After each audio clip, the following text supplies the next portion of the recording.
Does CJC-1295 really work? Well, in this video, I'll deconstruct some of the evidence that we've seen as far as how you can actually measure the outcome. I'll show you how this one single peptide may be the switch that you want turned on to help increase this growth and repair signal in your body. And the other thing is, many people are saying these peptides are all hype, but this one peptide does seem to activate pathways that lead to better vitality, potential longevity. You just can't fake the results of it.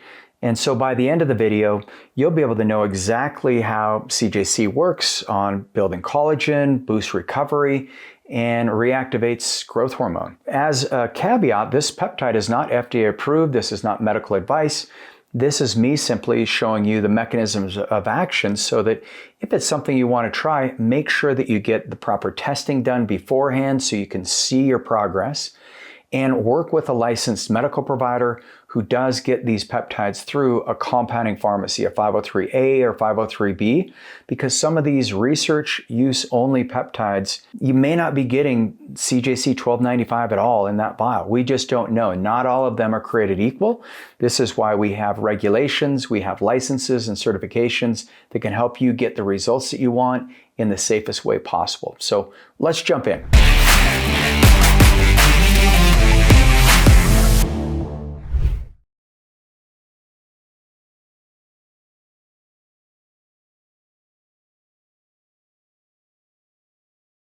I'm Regan Archibald, founder of Ageless Future. If you want to go deeper and get your labs ran so you can see what your IGF-1 levels look like and growth hormone, then go to agelessfuture.com. My team will help you out.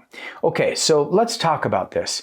Here's one of the studies. This study is called Activation of the Growth Hormone IGF-1 Axis. And just to clarify, some of the acronyms, IGF-1 is insulin-like growth factor 1. And it is the workhorse for growth hormones. It's all these proteins that go in and do the work that we think growth hormone is doing. And so when you measure your IGF-1, you want your levels based on your age, but ideally in the 200s. And some people may disagree. They say you want it low because IGF-1 feeds cancer.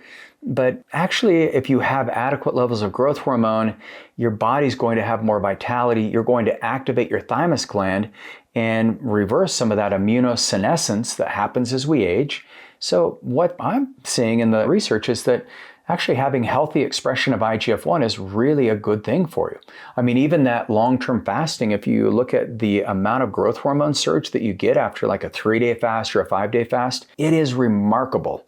It's one of the ways you can get younger. So let's go back to the study. So this CJC-1295 works on growth hormone IGF-1 axis. IGF-1 is the workhorse. Growth hormone just activates it, and it kind of hangs back like the conductor of the symphony. And then what happens is CJC-1295, this is called a long-acting GHRH, so a growth hormone releasing hormone. There's CJC with DAC, that's called a drug affinity complex.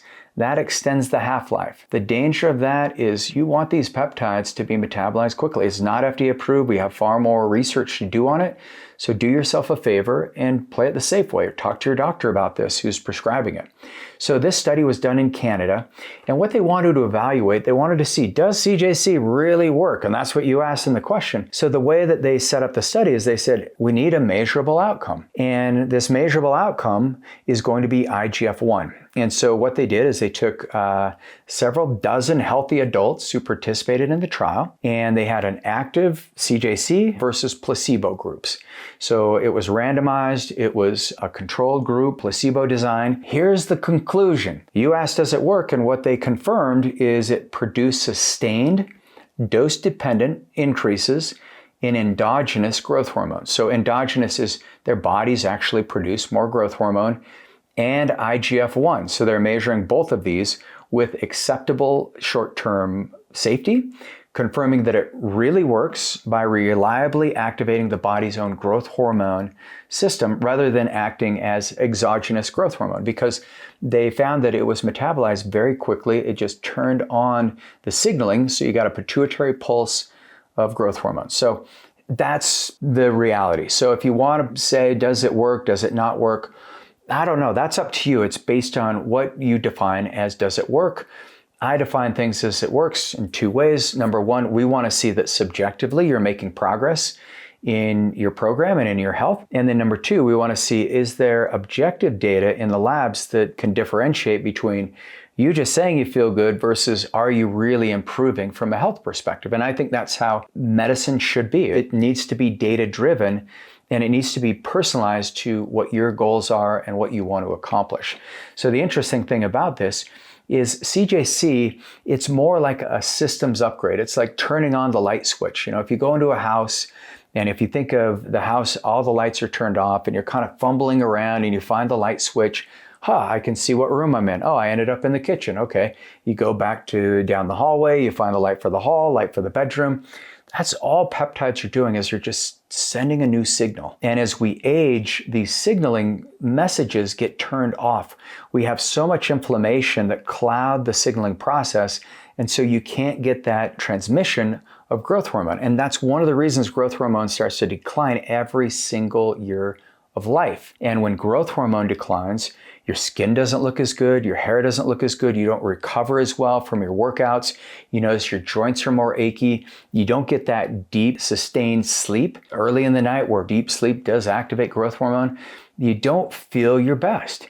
And so with CJC-1295, it's measurable. It's not just some kind of like little input that gives you the placebo response, but it can actually change your biometrics according to the data.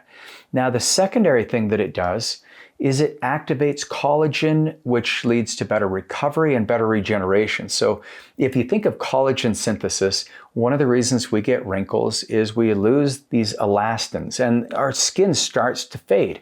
And if your skin's getting wrinkles, the other place where collagen is really important are in your joints.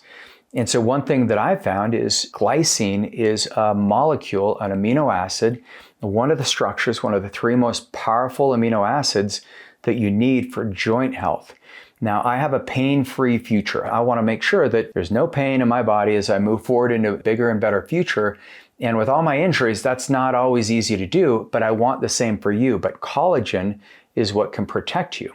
So if you're getting better collagen synthesis, GHK copper has been shown to increase collagen synthesis, BPC, thymosin beta-4, these are other peptides that also improve collagen synthesis. And then you add in growth hormone, it's a really good combination. But one thing you want to look out for on the lifestyle side is if you're exposed to glyphosate or glyphosate from Roundup, which is the biggest culprit of dumping glyphosate all over the United States, the most beautiful, fertile land in the world. Well, glyphosate, that molecule binds to glycine. And one reason that you'll see if you do some digging, you'll find that people are ending up with osteoarthritis, needing surgery. You'll find that teenagers, people in their 20s, athletes are having more issues, more injuries because of this collagen disrepair. And so when you add glycine, if you do have injuries, 9 to 12 grams, it's really nice to take at night, helps you sleep nice and deep, but it replenishes that structure in your collagen so it can actually help the CJC work even better. Because you're like, well, does it work? Well, we know that it alone is not going to change your life. Any peptide alone, you've got to stack it with lifestyle. And that's one of the beautiful things. Consider me as a longevity coach. We've got our medical team who they'll get things dialed in based on what your labs are. But the other thing I like about using some of these peptides for growth hormone is they're metabolized very quickly. They seem to be a safer alternative than growth hormone in many cases. They help with high performance. They help you stay motivated because of the BDNF expression in the brain. They also help you find that inner vitality. I mean, so many people have told me, I just feel like myself again. Some of the risks is you can have flushing. You can get this immunogenic response. So if your immune system is triggered easily, if you do struggle with autoimmunity, this may not be the best peptide for you, which is why you always want to work with a medical team. Do not do this one on your own. Once again, look at this as an investment in capability, not a cost. And if you want to find a world-class team to help get the right labs, help you find out what needs to happen in your life for you to make the next decade your best decade, go to agelessfuture.com, click on the link, get a call with one of our health ascension specialists, and then they'll help point you in the right direction as far as our medical team goes. I'm Regan Archibald. Appreciate you being on the channel. I'll see you on the next video.